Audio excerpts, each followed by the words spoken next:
Buka rahasia Kemhan, gimana sih nanti ketahuan lawan. Suruh nih. Boneka PDI 2.0, Ganjar Pranowo, Gubernur Jateng kalah sama wali kota Solo.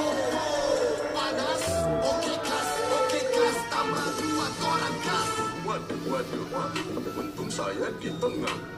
Karena 2 orang di sebelah saya penuh dengan amarah. Pak mending pakai omon-omon dan pasukan nangis. TikTok live dulu lah dengan pendukung si paling desak Munis. Nomor 3, menuju Indonesia unggul gerak cepat pasti. Digitalisasi, birokrasi, dan pemberantasan korupsi. Ketua Penguin siap kerja keras dari hati.